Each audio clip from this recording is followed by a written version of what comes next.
Em nome do pai, da avó e por si. Canta não só até que a voz lhe doa, mas pelo prazer de misturar tempos, músicas e estilos. Pela primeira vez, o dia 19 de março vai ser de saudade para ele, ou não tivesse perdido o charmoso no primeiro dia do ano. E nós perdemos a voz.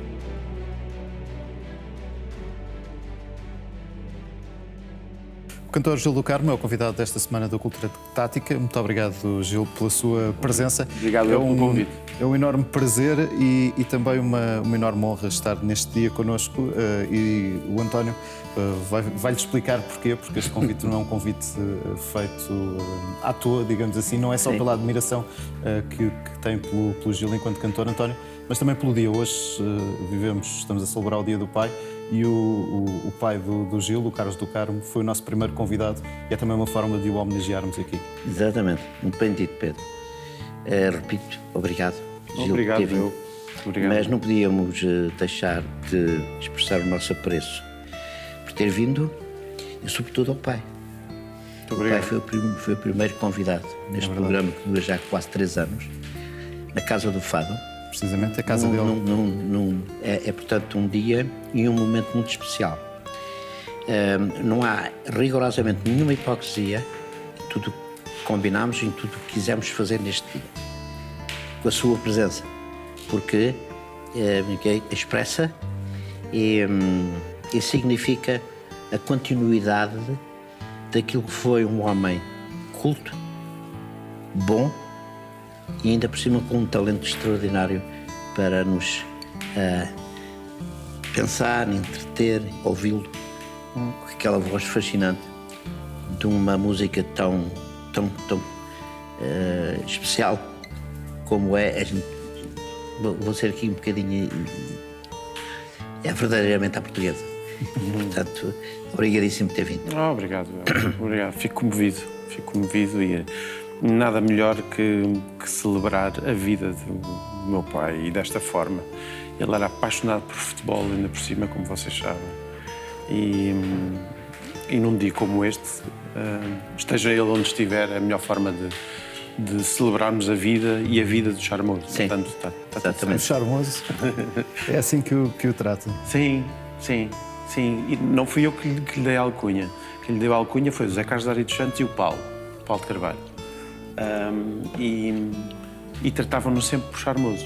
E então eu acho que é a forma mais carinhosa de o tratar, porque realmente era um charme. E não era espontâneo, era natural, era a forma de ele estar na vida, era um diplomata, era amigo do seu amigo e sempre na sedução, a todos os níveis. É também se calhar por causa disso que ele era do Belenenses. E era apaixonado pelo Belém. Sim. Era apaixonado pelo Belém, fez sempre tudo o que lhe foi possível pelo Belém. E era sócio. Acho que foi dos poucos pedidos que o meu avô lhe fez. O meu avô morreu muito cedo e o meu pai, religiosamente, era Belém. Apaixonado pelo Benfica, mas tinha vergonha de o dizer. Ou seja, eu acho que isso normalmente acontece. Ou quem é Belém é Benfica, quem é Benfica pode ser Belém. E claro que eu fiquei com uma paixão sempre pelo Belém a vida toda. E o Charmoso, sempre que via o Benfica jogar, ficava feliz. E quando o Benfica ganha, fica em casa. Ele confessava-nos que ia mais vezes ao Estádio da Luz, porque ia com os amigos do que às vezes ao Estádio do Restelo. Já agora aproveito e partilho aqui, porque, curiosamente não falávamos nisso na altura, a razão porque ele aparece como o primeiro convidado é porque nesse fim de semana existe um Benfica Belenenses que eu vejo o jogo ao lado dele. Que engraçado. Não me lembrava disso. Exatamente. Sim. E eu estou ansioso por querer ter quem é que pode ser o primeiro convidado. Sim. E com este meu atrevimento e tal, fui. Olha, não posso deixar de lhe falar disto. E faço-lhe o convite. E ele disse: para quando? Bem, era uma questão de depois eu telefonar-lhe e tal. Então faça favor, tome lá o meu número de telefone. E foi assim que ele foi o primeiro convidado de um Benfica Belenenses Sim. no Estádio da Luz. Porque ele esses jogos ia religiosamente. Benfica Belenenses ou Belenenses Benfica. Sim, ele era convidado, exatamente. E eu disse, bem, é agora que eu vou apanhar. E tivemos a felicidade, porque o estúdio isto não estava em condições, e fomos para a Casa do Fado. O Museu do Fado. Mesmo a propósito, não é? Foi um momento marcante. Foi absolutamente marcante. Gil, temos aqui uma prenda para si, que foi a mesma prenda que demos ao seu pai, que é um livro sobre os 100 anos da história do Belenenses. Tem uma dedicatória do António.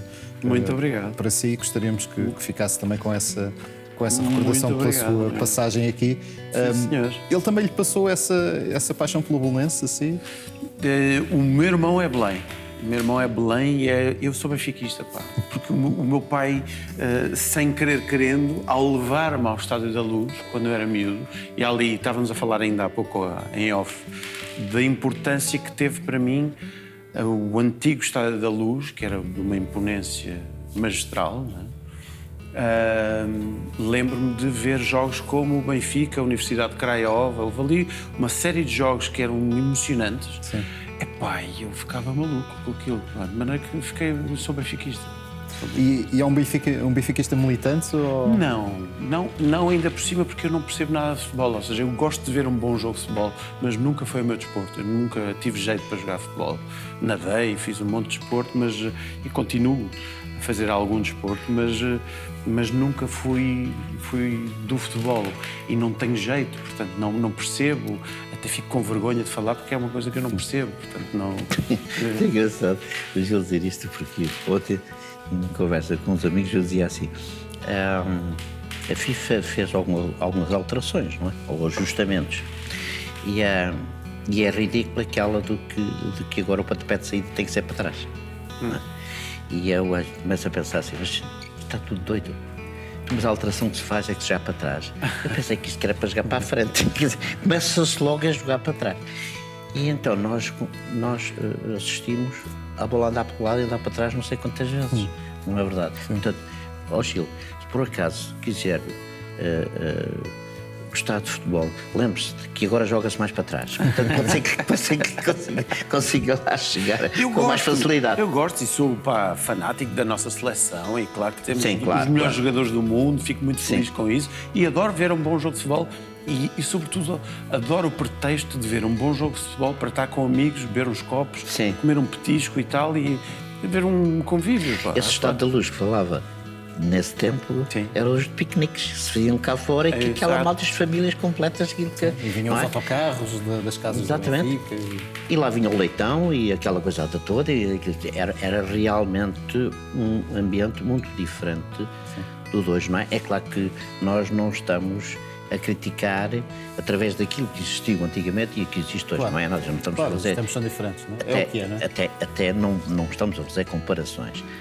O que eu às vezes tenho pena é que do bom ou do melhor daquele tempo não tenham combinado com aquilo que foi a evolução natural das coisas, como é a combinação do desporto com o negócio. Os americanos são fantásticos, não é? Eles continuam a fazer o entertainment e fizeram essa combination, não é? Essa conjugação entre uma coisa e outra. E aquilo resulta extraordinariamente bem. Uma das coisas que continua a funcionar bem no desporto americano, por exemplo, é essa questão do piquenique, porque eles vão para os parques de estacionamento, nomeadamente, por exemplo, no futebol americano, no beisebol, fazem grandes festas antes dos... Porque é muito familiar. O desporto está virado para a família, para os miúdos, não é verdade? E quando os miúdos pedem para ir ver um jogo, os pais gostam de fazer a vontade. E então começam logo por comprar o season ticket para todos, não é? Então têm os seus lugares reservados. Há aqui esta falta desta cultura até de venda, se quisermos, sem querer ofender o que é o desporto em si.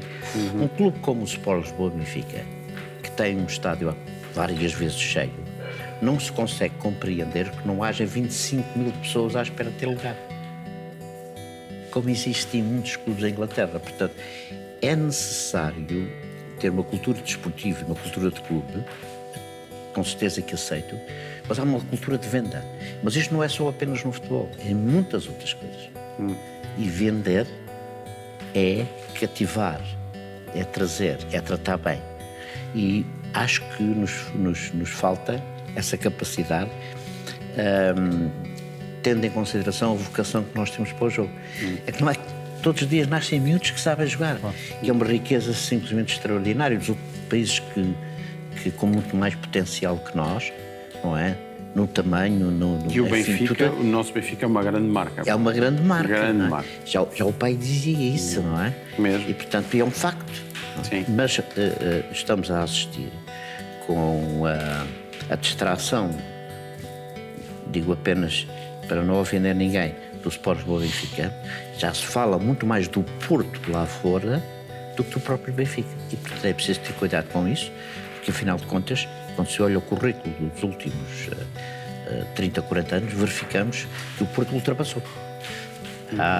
Quando o Benfica tem um potencial superior, eu diria até desta maneira que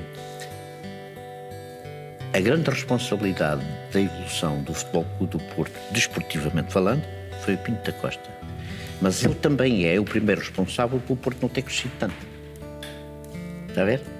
Porquê? Porque se fechou completamente numa região e não cresceu o que devia. Para o que ganhou, cresceu muito pouco. Imagine se o Benfica tem ganho aquilo que o Porto ganhou nos últimos 20, 30 anos, o que teria acontecido, o que teria crescido o Benfica. Há aqui também uma mentalidade um pouco ao contrário, de entender que é através de um pequeno quintal que eu ganho, mas que não sai dali. Falávamos aqui na questão familiar do ir ao futebol com os pais e com os filhos. Tem memórias dessas idas ao Estádio da Luz? Já aqui falou desse jogo com a Era uma Universidade forma de até Praia. da minha mãe ter uma certa folga.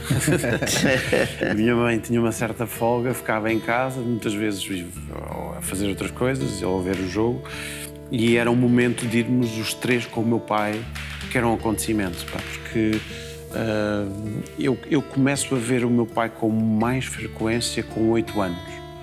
O meu pai trabalhava muito, tinha uma casa de fados e era uma loucura. O meu pai, de certa forma, era uma figura enigmática que pouco víamos. E esses pretextos de estarmos juntos para o descobrir e percebermos quem era o nosso pai eram excelentes. E são memórias de infância brilhantes, maravilhosas. E diga-me uma coisa, uma vez que, filho de uma figura que, enfim, das maiores figuras que nós tivemos, felizmente, numa área extremamente difícil e ter sucesso lá fora, como ele teve, etc. Às vezes fica até com a sensação, parece que lá fora nos dão mais valor que cá dentro. Às vezes é preciso sermos reconhecidos lá fora para, em Portugal, ainda sermos mais reconhecidos. Às vezes é preciso receber um Grêmio Latino, não é? Exatamente. Pronto. Este é um bom exemplo. Falaste, Pedro. Mas eu queria fazer esta pergunta ao Gil. Bem, eu tenho conhecimento que o Gil gosta de música e que trabalha em música. Tá? E que tem a capacidade de inovar, fazer coisas, não é? Fala-nos um pouco, porque eu sei que o amigo está a preparar aí qualquer coisa de... Primeiro que tudo, muito obrigado. Fico lisonjeado por me dizer tal coisa, porque acho que é dos pontos mais difíceis, porque teoricamente está tudo feito, não é? Pois. Mas eu acho que isso é... Mas pode ser um grande desafio, não é? É da ADN, ou seja, a minha avó era uma extraordinária fadista, que é desconhecida do grande público, e quem gosta de fado Exato. sabe que a Lucília era uma fadista absolutamente genial. E é curioso que este disco, que é o meu 5º disco que vou lançar este ano, é um trabalho que tinha como objetivo o fecho de um ciclo com uma abertura para o que for. Eu tenho feito muita fusão porque eu acho que essa miscigenação e essa mistura de culturas é um património único que Portugal e os portugueses têm, e essa mistura, a meu ver, como na cultura é o futuro de tudo e da civilização. E tinha como esse objetivo, que era misturar a tecnologia com a miscigenação das nossas culturas e ir buscar a discografia toda da Lucília. E deu no primeiro single que já mostrei há um tempo, que se chama Ela por Ela, e agora neste Fado do Tuk-Tuk, que lancei há 2 semanas, onde vou buscar 2 frases da minha avó e falo de uma Lisboa de amanhã e de uma Lisboa que queremos, de certa forma, que volte a ser essa Lisboa do rebuliço e da grande confusão do turista, que neste momento até já sentimos falta desse quase caos em que Lisboa estava. E eu acho que essa miscigenação é, sem sombra de dúvida, o futuro da música portuguesa, e o meu próximo disco passa muito por aí, por essa mistura toda, com um lado tecnológico que no meu trabalho não era muito comum. Exatamente, quer dizer, esta evolução permanente, não só nessa área, como em muitas outras, é um desafio permanente. Sim. É um desafio permanente. Quer dizer, temos mesmo que pensar, e às vezes não temos tempo. O tempo vai tão rápido que nós parece que andamos atrás do próprio tempo para inovar. Mas não deixa de ser engraçado que a sustentação seja a sua herança. A herança Sim. do pai, a herança da avó, ir buscar essa homenagem, não é? Pela herança. É curioso porque parece que é propositado, ou seja, mas não, eu cada vez mais chego à conclusão que nada é por acaso, e felizmente o Charmoso pôde ouvir o disco em vida, inclusivamente posso dizer que há um dueto, eu faço mesmo um dueto com a minha avó, construí uma música em cima e fazemos um dueto, de maneira que e depois há umas abordagens ao Alentejo, que eu acho que é dos últimos lugares especiais da Europa, e há uma grande mistura no disco. Claro que a influência da cultura da minha avó e do meu pai é natural que aconteça. Não é um fardo demasiado grande, às vezes? Eu acho que é preciso minimizar, e a maturidade ajuda-nos nesse sentido. E há que encarar de uma forma natural, ou seja, eventualmente as pessoas pensam que é muito mais fácil por sermos do Carmo, e as pessoas não têm noção que as portas não se abrem, as portas fecham-se, e que... Pelo menos a exigência é muito maior, porque há sempre a tendência para a comparação. Sempre, e é inevitável. Portanto, há que viver naturalmente com isso, porque tenho o privilégio de ser neto e filho de quem sou, portanto, é um orgulho. Não tem culpa nenhuma. Quer dizer, é uma descoberta permanente. Se transpusermos isso para o lado do desporto, por exemplo, para o lado do futebol, claro. que acontece, não há muitos exemplos de sucesso. Existe talvez o Cesare e o Paulo Maldini, e pouco mais, se olharmos para... Aqui para a nossa terra, o José Águas com o Rui Águas. O José com o Rui, sim. Mas pouco mais, não é? Se olharmos assim, casos de grande sucesso, não há muitos. Não, na música olhar para os jamais. Maiores, não é? Eu estou-me aqui a lembrar da Natalie Cole, por exemplo, não é? Que conseguiram pôr uma música com as duas vozes, que é no fundo aquilo que o Gil está a falar, o que é simplesmente extraordinário. E dá-nos, para mim, o que é o meu sentimento nisto, não é? Onde é que eu entro? É matar saudade e, ao mesmo tempo, o sentimento da continuidade. E isto é muito bom. Faz-nos muito bem. E faz, sobretudo, uma coisa que em Portugal não existe muito essa cultura, que é a cultura do reconhecimento. Reconhecer não custa nada. Há muito esta tendência, quer dizer, em vez do reconhecimento, vem a inveja. Acabem com isso, porque a inveja não chega a lado nenhum, e portanto eu fico muito contente quando se sabe que há continuidade. Parece que estamos a ouvir coisas que ouvimos no antigamente. É quase Pá, mas o quase já é muito bom. Gil, há vários caminhos que se poderia tomar, não é? Há a questão da ruptura, há a questão que às vezes também existe, não é? Mas é curioso porque eu não sou fadista, ou seja, e nunca me assumirei, nunca me assumi, nem nunca sempre me um homem assumirei. do jazz, se bem Pá, me sempre lembro, não é? fui, sim, sempre gostei da mistura e dessa.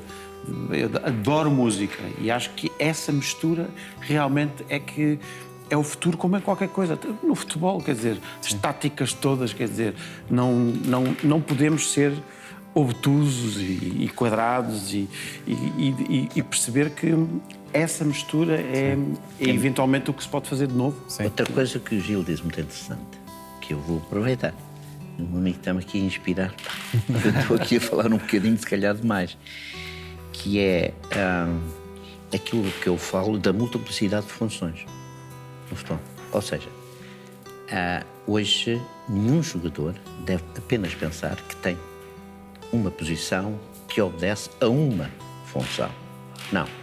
Tem uma posição que se multiplica por várias funções por causa da dinâmica do jogo. Dinâmica na música que provoca exatamente a mesma coisa. Exatamente. Nós estamos nesse mundo. E nesse mundo criativo. Por isso mesmo que nós ansiamos muitas vezes. Caramba, diz assim, epá, estou a ver um jogo que é tudo óbvio. Epá, vê se alguém me surpreende aqui com alguma coisa. Ora, aqui E na está música também, não é? E na música às vezes, também. Às vezes parece que soa tudo ao mesmo, não é? Se ouvimos a rádio, eu já ouvi esta música em qualquer lado e há muitas vezes ir buscar esses samples antigos e tentar dar uma nova roupagem que acaba por ser mais ou menos a mesma. E há tanta coisa do clássico ao fado, quer dizer, há tanto, é um universo, há coisas maravilhosas, quer dizer, é só ir beber, é só beber. É só beber. É só beber. E no futebol também, não é? No futebol cada vez há menos surpresa, não é? Sim, e estamos a ficar com um futebol igual, quase em toda a parte, com uma diferença da intensidade ou mais... Mais intenso ou menos intenso? Ou menos. Bom, a intensidade aumentou Muito técnico, substancialmente. não é? Muito técnico. Não é? Muito físico também, não é? Por causa do conhecimento do homem e da mulher atleta. Não é? Se não fosse assim, já aqui falámos várias vezes dos Jogos Olímpicos, 4 em 4 anos, pum, não havia coisa recorde. acontece diferente. Portanto, aí não há um limite sobre isso. O grande desafio que, para mim, no futebol e no campo das artes, tem a ver com o poder criativo. Criar alguma coisa. O próprio treino hoje tem esse desafio de ser criativo. Ou seja, tal como em outras outras coisas, sobretudo no mundo da arte, quem tem o dom, se ele for trabalhado, ele vai por aí afora.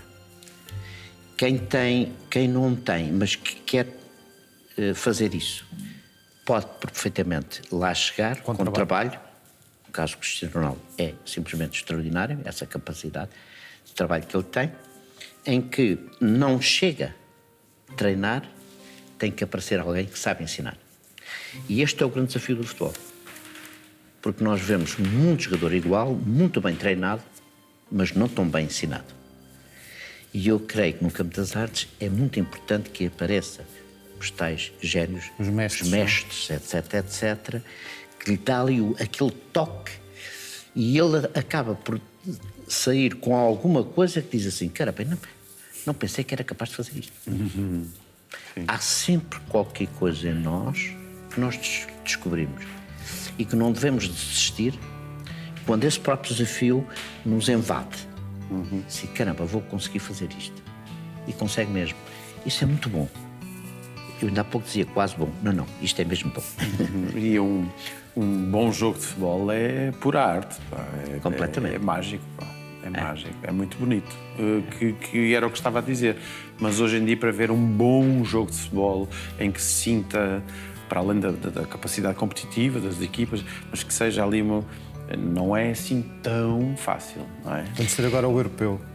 Sim. Agora em breve, esse aí, a emoção está lá toda. Com certeza. É possível, acredita que Portugal pode renovar o título? Era tão bom. Era tão bom. Eu acho que sim. Eu acho que... eu adoro a serenidade do Fernando Santos. É um senhor, pá, em que tu e não sei o quê, começa-se a especular, porque toda a gente quer que se renove e tal. E o homem seráfico, pá, é uma pinta, é um senhor. Pá. Adoro contrariar os treinadores de bancada que normalmente acontecem. Né? Até acho lindíssima a atitude dele e, sobretudo, de serenar os miúdos, não é? A equipa e de os pôr a jogar, mas que vamos voar, mas vamos voar baixinho, não é? E vamos com calma para lá chegar. Adoro a postura do... Ele começa sempre por cá por baixo. Exatamente. E depois vai subindo. Com uma humildade e não extraordinária. deixa aquilo que os portugueses têm, aqui com os portugueses é É o 880, não é? Exato, exatamente. Ou é a euforia ou é o drama, não é? Ele não deixa nem uma coisa nem a outra. Exatamente. É portanto, é um homem extremamente equilibrado, que é necessário, sobretudo para esta miudagem, que joga bem. Nós temos e controlar, quer dizer, nós temos o melhor jogador do mundo, como temos o melhor jogador do mundo, quer dizer, que é uma vedeta, não é? Mas o Fernando Santos sempre ali a controlar a coisa, pá, e é uma equipa. Ele arranja ali o espaço para os miúdos, eles impõem-se. Exatamente. Não é verdade? Nós estamos a gostar da equipa, muito bonito. Não é? Fazem-se ricos muito prematuramente, mas quando chegam com ele, não se fazem as contas em dinheiro, faz as contas em no jogo. títulos. E em títulos, não é? E em títulos. Ele substitui aquilo que é a relação legítima de ganharem muito dinheiro com a relação com o jogo. Com ele é com o jogo que há a relação, a outra não. Portanto, sobre esse aspecto nós tivemos a felicidade de ter um homem equilibrado que é, no fundo, o que o país em si precisa. Eu não direi só neste campo das artes, mas em tudo. É verdade. António, já não temos tempo para muito mais. Temos sempre um desafio que é para o António, mais até do que para o nosso convidado, que é, se o Gil do Carmo fosse um jogador de futebol, onde é que o colocaria em campo? Ponta de lança. Muito obrigado. Ponta de lança. O Gil era a movimentar-se para o cruzamento. E chegar lá primeiro, no ar ou em baixo, não é verdade? E, portanto, porquê? Porque tem pinta, tem essa estampa, tem fisicamente o tamanho e a combinação dessa função, não é verdade? E, portanto, eu apostava que ele fazia uns golinhos. Pá, nunca tive jeito. Pois, era um ponta de lança a Pinheiro. Era desengonçado. Era Pinheiro. Não, antigamente falava-se muito disso, não é? Pinheirinho. Apareceu alguém, quem eu respeito imenso, que se chama Valdano, que disse que a única coisa no futebol que não tem defeito chama-se golo. Aquela velha máxima do não há gol feio. Portanto, o Gil tinha muitas oportunidades para marcar. Portanto, não precisava muito jeito, era por lá dentro. Sempre fui o gigante da turma, sempre fui muito alto e desengonçado. Não tinha jeito para jogar, não tinha. Mas fico lisonjeado, ser ponta de lança, fico lisonjeado. Com alguma coordenação, eu tenho a impressão que chegávamos lá. Okay. Aqui com as instruções do mestre, ia lá. Gil, muito obrigado pela sua presença. Agradecemos imenso, Gil. Obrigado por ter vindo. Forte abraço. Muito obrigado. António, daqui a 15 dias temos mais convidados no Cultura Tática. Até lá, já sabe, fique bem. Fique com a Sport TV.